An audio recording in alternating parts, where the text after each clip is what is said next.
E demais participantes aqui do nosso boletim de conjuntura semanal. Eu sou o professor André Frota e estou aqui com o professor Eric Gil Dantas. Seja muito bem-vindo, professor. Muito obrigado por aceitar o convite para participar aqui conosco do nosso boletim semanal de conjuntura. A gente tem então esse espaço, que é um espaço que a gente procura fazer toda semana e comentar temas da conjuntura nacional e da conjuntura internacional. Então a gente sempre procura extrair esses temas que são temas que estão de alguma maneira na agenda internacional naquela semana específica e procurar comentar, seja com alunos, seja com outros participantes que se interessem por entrar e debater aqui conosco. Então a gente usa o espaço das mídias sociais para estabelecer esse diálogo e tentar atingir, seja quem for que estiver nos assistindo, e tentar qualificar um pouco o debate. E também, para aqueles que são especificamente alunos, seja dos cursos de ciência política, seja de relações internacionais, nós procuramos tentar estabelecer pontes entre o que eles estão vendo na disciplina, no ciclo regular da disciplina, com os temas da conjuntura. E muitas vezes essas relações entre um tema da conjuntura e o que eles estão vendo nas disciplinas, às vezes eles não conseguem fazer com a mesma velocidade que os profissionais no campo eles acabam fazendo. Então a gente procura também usar esse espaço do boletim de conjuntura para tentar criar essas pontes e aumentar e diminuir essa distância entre o ciclo regular e os temas da agenda nacional e internacional. Então eu estou fazendo essa breve introduçãozinha porque a gente tem uns 2 minutinhos antes propriamente de iniciar formalmente aqui. Então eu queria falar essas palavras, fazer um agradecimento por você estar aqui e poder trabalhar aqui conosco nesse espaço. Então, Eric, só para fazer então as suas credenciais, o professor Eric ele é economista de formação, fez sua graduação na Federal da Paraíba, não é isso? E na pós-graduação, tanto no mestrado quanto no doutorado, se graduou em ciência política, né? Fez a pós-graduação em ciência política. Então acho que há essa formação híbrida, né? Então, Eric, o nosso tema aqui hoje, a gente procurou colocar no próprio folder de apresentação o tema pandemia, petróleo e pandemia, né? Uma receita para a crise. Então a gente colocou esse título como uma forma de tentar refletir sobre o nosso momento presente, né, que reúne esse conjunto de coisas, que é a existência de uma crise com relação ao petróleo, um aumento da oferta de petróleo, né, uma diminuição do preço, de um lado, e de outro lado a gente também tem um processo de desaceleração generalizado da economia, derivado então da diminuição das trocas e da diminuição dos fluxos de comércio e de pessoas como resultado então da pandemia do coronavírus. Acho que seria interessante a gente, então, iniciar, como a gente estava comentando aqui antes de iniciar a live, fazer esses 2 momentos, né? O que está causando o cenário que nós estamos passando e depois quais são as consequências. Tudo bem, Eric? Seja bem-vindo. Tá, obrigado, Frota. Obrigado aos professores de RI de Ciência Política que me convidaram para falar um pouco sobre esse tema. Eu sou professor também da disciplina de Economia Política Internacional para os alunos de RI. E como o Frota falou, é interessante aqui a gente fazer esse link, né, entre o que se vê na disciplina de Economia Política Internacional e o que está acontecendo, porque é justamente aquele momento onde a economia encontra a política. E o petróleo, ele é o setor onde mais a política importa. Dentre todos os setores da economia, o petróleo ele é um setor econômico puramente político. E, mais uma vez, ele se comprova desse jeito. Bem, eu vou, como combinado aqui com o professor Frota, eu vou falar primeiro sobre quais foram as causas desse caos econômico que começou na segunda-feira da semana passada, e depois a gente vai falando sobre as suas consequências, que é o que a gente está assistindo nesses últimos dias, nesses últimos 7 dias, pelo menos.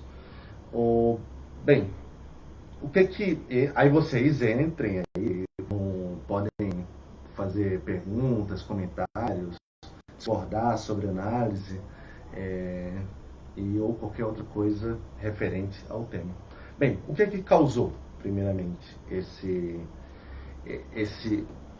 início talvez início de crise econômica? Dois fatores se conjugaram que não são independentes entre si, mas que eles não necessariamente precisavam ocorrer conjuntamente. O primeiro é o que a gente já está assistindo desde dezembro do ano passado, é o surgimento do coronavírus, do Covid-19, o novo coronavírus, que já começou causando uma desaceleração na economia chinesa. É importante a gente pontuar que a economia ela já vinha desacelerando, e a China também. A China ela crescia ano após ano menos do que o ano anterior. Para os mais velhos, um pouco mais velhos, como a nossa idade, a gente lembra que na nossa cabeça a China cresce 15%, 16% a 7%, né? Que são números astronômicos. Mas há alguns anos a China já cresce em um dígito só, não mais em 2 dígitos.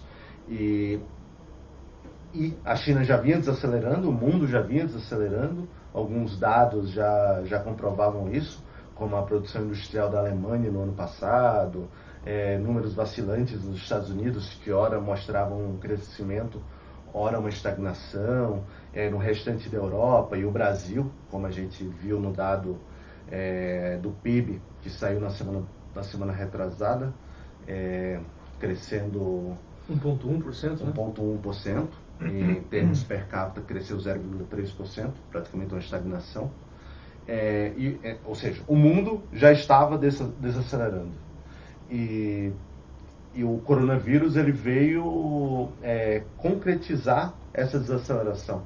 Se existiam dados contraditórios entre si na economia mundial, o coronavírus veio para dizer que agora a crise econômica mundial começou.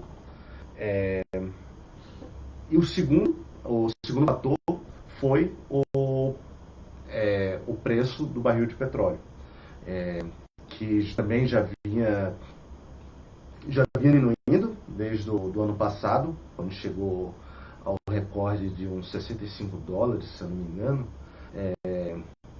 e já vinha desacelerando, mas com a desaceleração econômica concretizada a partir do coronavírus, o preço do barril de petróleo diminuiu.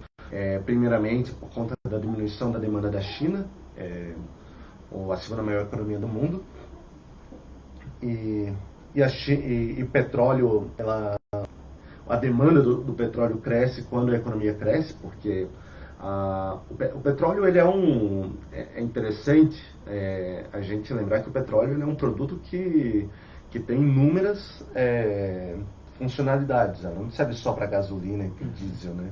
Ela produz plástico, combustível também para aviões, lubrificantes, tem uma série de funcionalidades. Então, quando a economia vai bem, o preço do petróleo ele aumenta.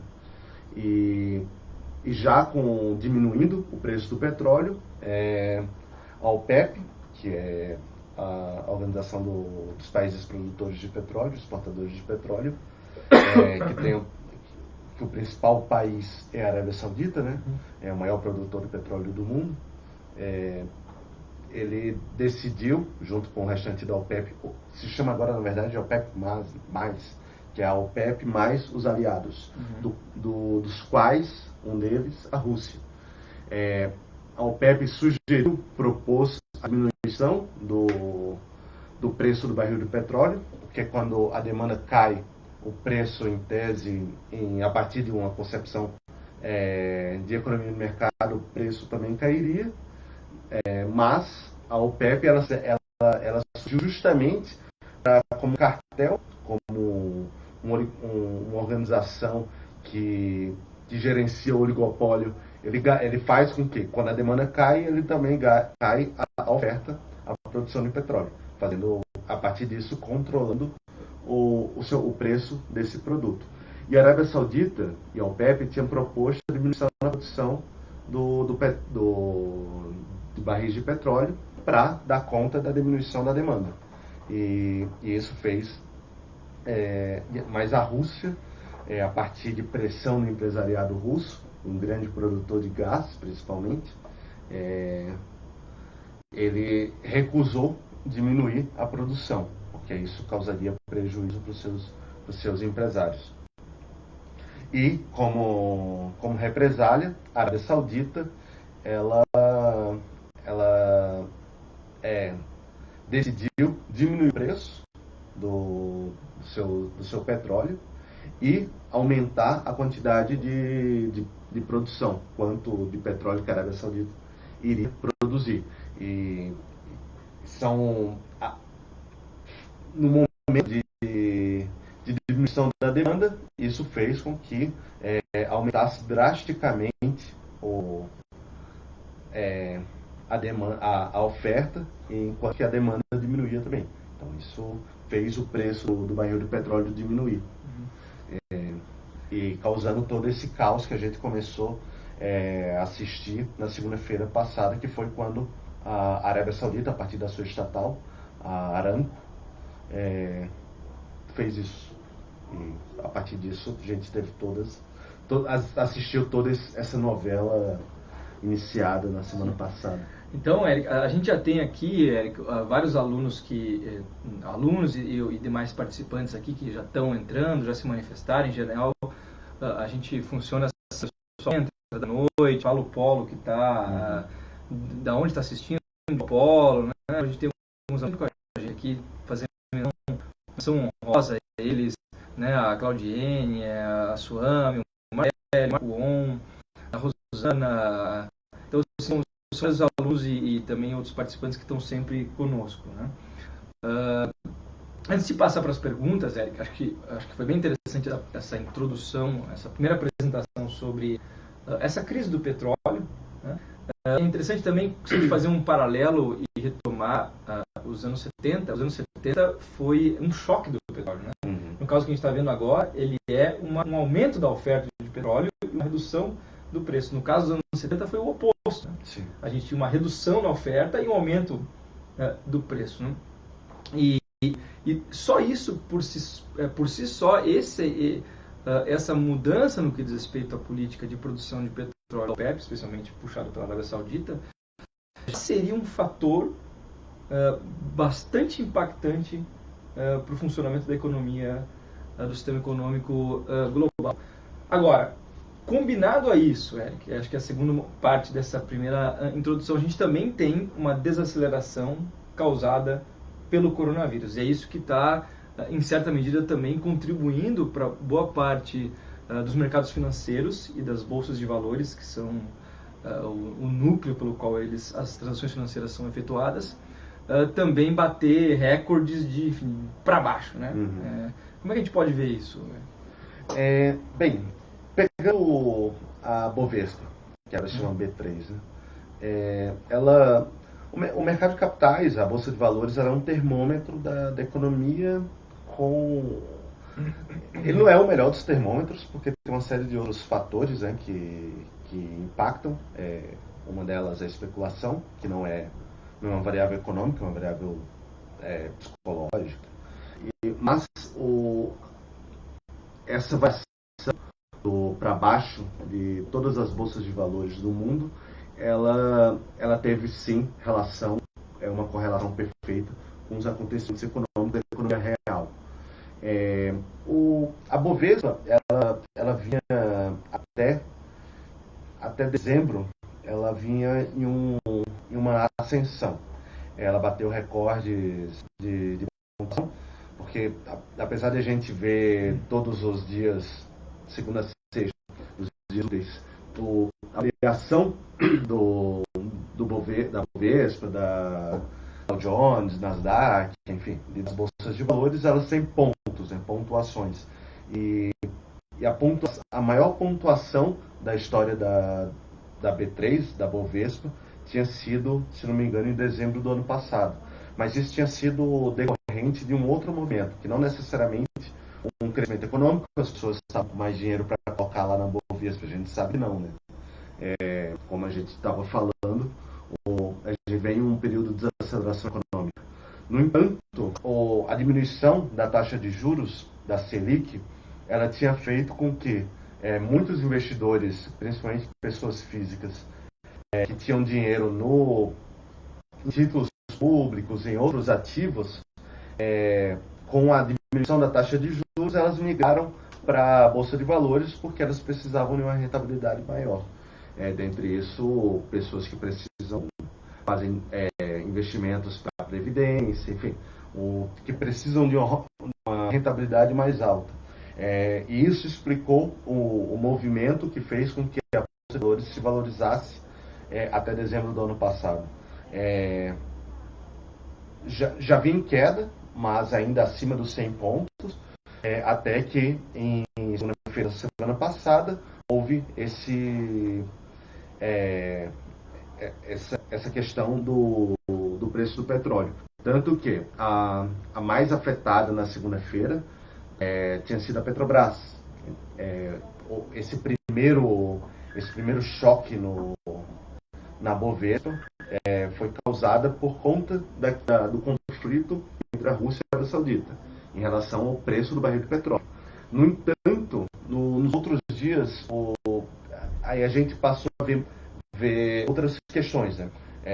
Principalmente do coronavírus, porque a gente pode perceber isso acontecendo, a gente analisando quais são as empresas com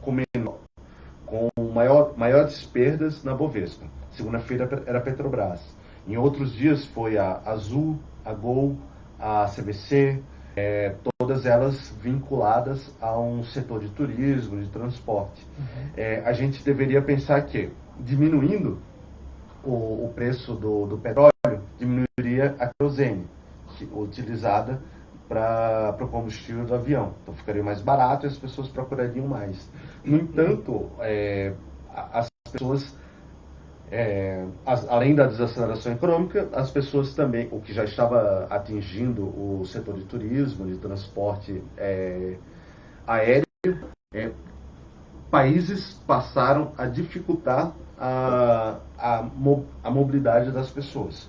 E também a OMS, a Organização Mundial da Saúde e outros governos locais começaram a sugerir que pessoas não viajassem. E isso foi impactando os diversos setores. Primeiro, segunda, Petrobras e outras empresas como a Engie, empresas ligadas ao setor de energias não renováveis, né? Petróleo e gás. Terça-feira teve aquela pequena recuperação, quarta-feira voltou uma forte queda a partir dessas companhias aéreas, companhias do setor aéreo e de turismo. Mas aí começa um efeito em cadeia. Os circuit breakers, que são essas paradas programadas quando as ações caem demais. O circuit breaker ele é uma coisa que está no estudo da B3, e o que significa que quando o índice Bovespa, que é o Ibovespa, que é um índice específico dentro da Bovespa, né? Existem outros índices, mas esse é o mais utilizado. Tanto que a gente vê todos os dias é o Ibovespa, que ele tem uma cesta de empresas que faz uma média a partir dessas empresas. Quando ela cai 10%, ela tem uma parada programada de meia hora. Se ela cair, se voltar em relação ao fechamento do dia anterior, né? Se ela cair mais 5%, então passar para 15%, ela tem mais uma parada agora de uma hora. E se ela cair 20%, então uma continuidade, né? Aí tem um terceiro circuit breaker, que aí o tempo de parada é decidida pela direção da polícia. E isso criou uma série de efeitos de cadeia. Também a gente teve outros dados da economia que mostravam que a coisa estava piorando. Hoje mesmo saíram dados da China, que mostrou queda da produção industrial de 13%, diminuição de 30% das vendas no varejo. Tanto que uma das fake news que está rolando sobre o coronavírus é que a China estaria se beneficiando disso, né? A China imagina o país que mais produz produtos industrializados no mundo, diminuindo em 13% a sua produção industrial. É uma catástrofe. Então, isso que eu queria conectar é que, de fato, os alunos aqui no chat, eles estão no feed aqui de comentários, eles estavam falando sobre isso, né? Até que ponto a gente não pode interpretar, e começa a surgir teorias conspiratórias de que essa doença teria sido forjada por uma agência específica chinesa e soltou isso aí para desacelerar a economia mundial e para se beneficiar disso. Como é que a gente pode lidar com esse tipo de hipótese que surge? Né? Os dados de hoje mesmo, na verdade, é a maioria de todas elas. Não faz sentido algum essa interpretação, que na verdade é criado mais para gerar desinformação do que algo que tenha minimamente alguma vinculação com a realidade concreta, né? A China, ela já vem com dados negativos desde o mês de janeiro. Esses dados são dos 2 primeiros meses, janeiro e fevereiro, porque tem uma questão de que o ano novo chinês é em janeiro. Então, existe uma distorção para o mês de janeiro, que o governo esperou chegar em fevereiro para juntar os 2 meses e comparar com janeiro e fevereiro do ano passado. É um efeito de sazonalização, que é o que a gente, na economia, faz quando a gente quer comparar uma coisa e outra. Por exemplo, não dá para comparar o mês de março com o mês de dezembro, porque no mês de dezembro as pessoas recebem 13º, tem Natal, enfim. Não dá para falar a economia está pior em abril, em março, do que em dezembro. Só se você dessazonalizar. Então isso a China faz isso esperando de janeiro e fevereiro para comparar com os 2 meses do ano anterior. Ou seja, mas em síntese, a China é a maior das prejudicadas nesse cenário. Muito bem. É interessante isso porque comentar isso, Eric, porque as pessoas acabam compartilhando, e é interessante elas naturalmente se refletirem sobre esse assunto. Mas entre entender e se vincular a essas ideias e ter uma certeza sobre isso, acho que tem que ter uma distância prudente sobre isso. Né? Como tentar testar isso de fato faz sentido ou se não faz, ou se a gente só está replicando, né, informações ou comentários que são comentários que surgem em grupos, né, de discussão não qualificados, vamos dizer assim. Né? Sim. Bom, agora, Eric, eu queria conectar. Tem mais algumas perguntas, mas eu queria fazer uma pergunta para ti antes. A gente está vendo, no caso da economia brasileira específico, então essa perda de valor dos títulos de várias empresas no Brasil. Como que a gente pode identificar, Eric, se essa perda de valor ela é real, se ela pode ser entendida como uma perda real de valor, ou se isso é só uma perda simbólica? O quanto isso tem de dano para o patrimônio dessas empresas do ponto de vista da economia real? Então, Frota, é importante a gente diferenciar, né, o que é uma perda de valor no mercado de capitais, no mercado de ações, e o que é de forma real. Uma das principais a principal notícia, na verdade, no Brasil, na segunda-feira da semana passada, foi que a Petrobras tinha perdido 98 bilhões de valor do mercado em um dia.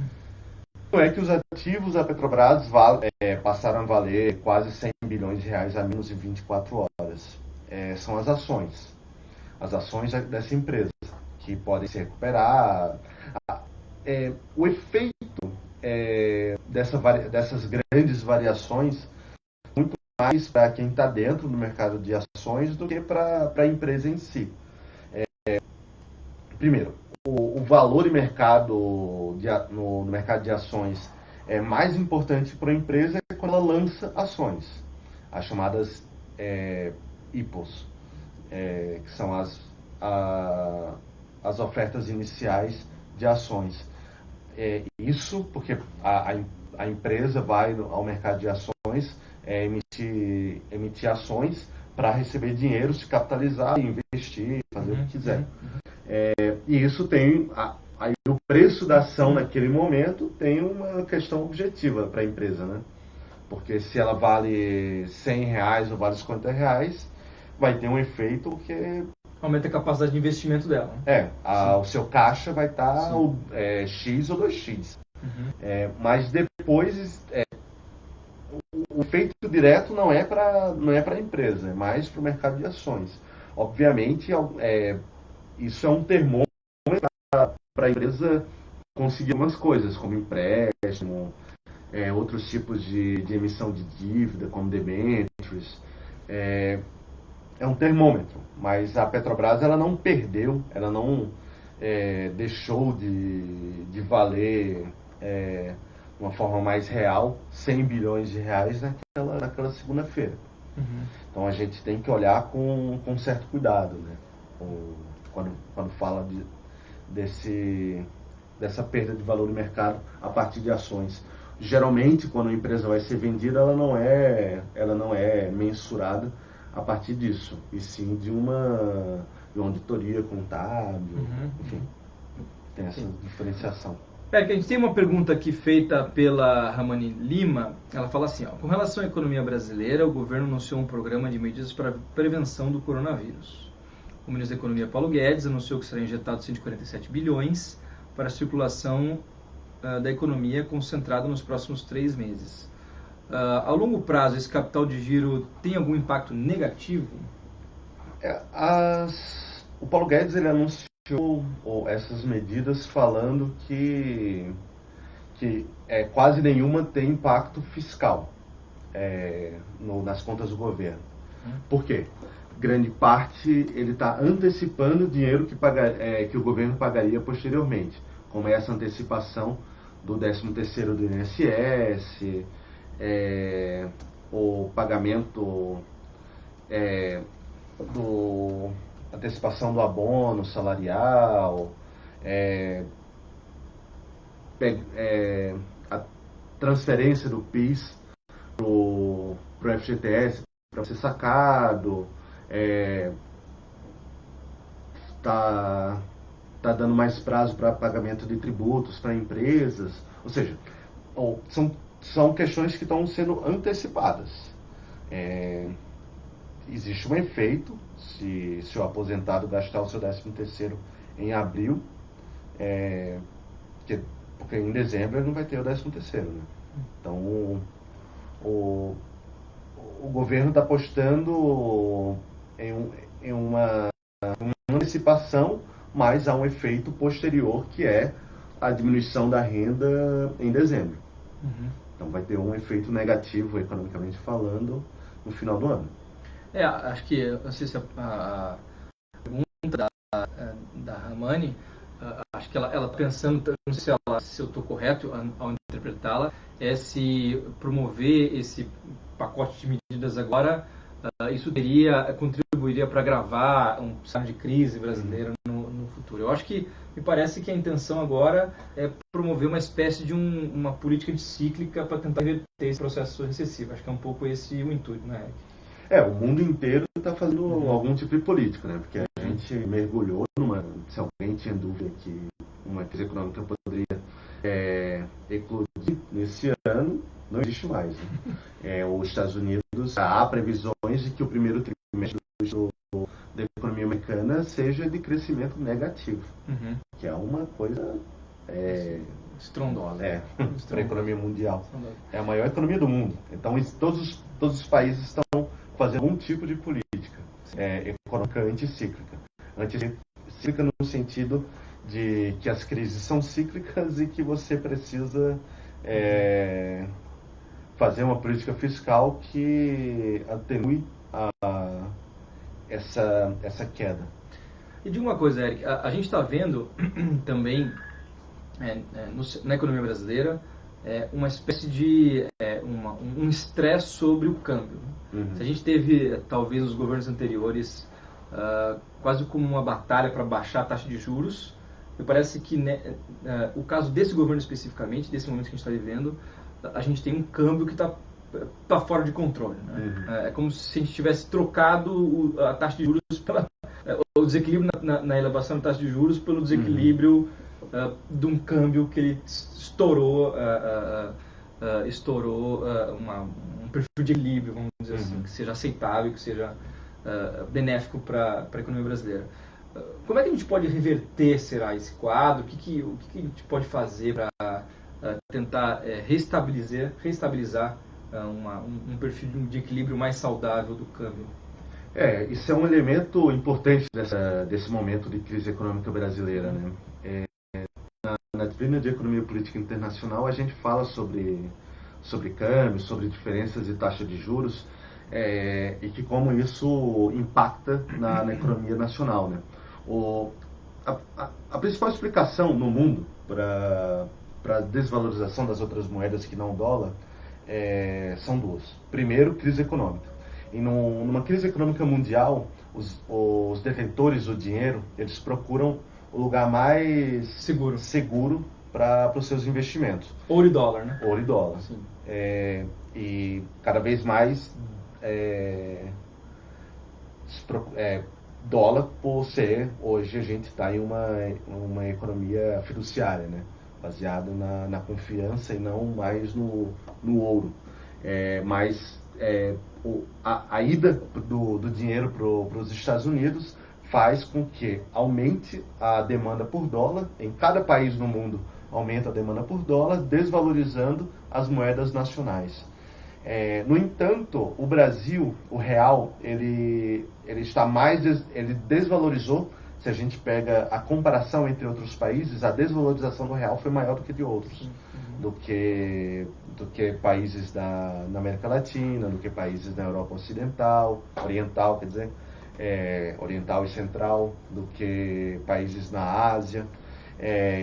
Ou seja, existe um problema a mais no real. Há uma fuga de dinheiro do Brasil. A gente pode ver isso a partir dos dados de diminuição de investimento estrangeiro direto, de fluxo de capitais. No Brasil está tendo uma fuga desde o ano passado muito grande de dinheiro. Isso faz com que o real se desvalorize ainda mais do que outras moedas.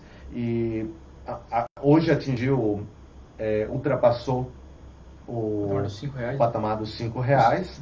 É o maior valor nominal da história do real, mas não é o maior patamar em termos reais. Se a gente desinflacionar o real, o maior nível da taxa de câmbio foi em 2002, que tem a ver com as crises econômicas da Rússia, México e Argentina, e a eleição do Lula, que não era visto pelo mercado como um candidato que eles quisessem, né? E que isso fez com que saísse muito dinheiro na época, o que em reais de hoje seria o equivalente a 7,50. Então, ainda não atingiu o maior patamar real da história da nossa moeda, do real. Mas assim, me parece que o que fica, assim, e o que boa parte dos especialistas, que boa parte da opinião pública tem chamado a atenção, é que tanto no que diz respeito a uma certa desvalorização excessiva do real, de um lado, e de outro lado também o fato de o índice Bovespa ele também cair a mais do que os outros índices. Então, como se a gente tivesse dois cenários que o Brasil, a economia brasileira, ela sai dessa curva que acompanha esse cenário recessivo global. Então, a gente tem um cenário de desvalorização cambial maior do que o que está acontecendo na economia mundial, e também a gente tem o índice Bovespa, ele caindo mais do que os índices demais. Então, o que a gente pode interpretar dessa degradação nas condições da economia brasileira? São duas variáveis que mostram a gente de outros países, né? Que é mais preocupante, que a economia brasileira está diante do... Isso é diante do mercado, financeiro, até porque tanto o dólar quanto o capitais, ele é mais sensível a essas questões, mas também mostra que a nossa economia ela teve um crescimento negativo em 2014, 15, 16, 17, 18, patamares baixos, e agora mais baixo ainda. Então a gente já estava em um crescimento inferior ao restante do mundo há um bom tempo. Eu acho que talvez estejam também adicionando a isso a uma economia estagnada há um tempo, algum risco político diante do atual governo. Então acho que é uma série de elementos que estão fazendo com que os detentores do dinheiro estejam saindo do país, aumentando o dólar e diminuindo o índice Bovespa. Acho que é bastante interessante, né, Eric, quando a gente pensa na economia, identificar esse componente que são as expectativas dos agentes econômicos sobre como que eles entendem a economia brasileira. Não necessariamente as expectativas correspondem a como a economia de fato funciona, mas são elas que condicionam a entrada ou não de dólares e a entrada ou não de investimentos, né? Então, acho que esse é uma variável importante das pessoas e quem está nos assistindo conseguir captar, né? Hoje, inclusive, ontem, o Federal Reserve, o Banco Central Americano, ele anunciou uma série de medidas anticíclicas, né?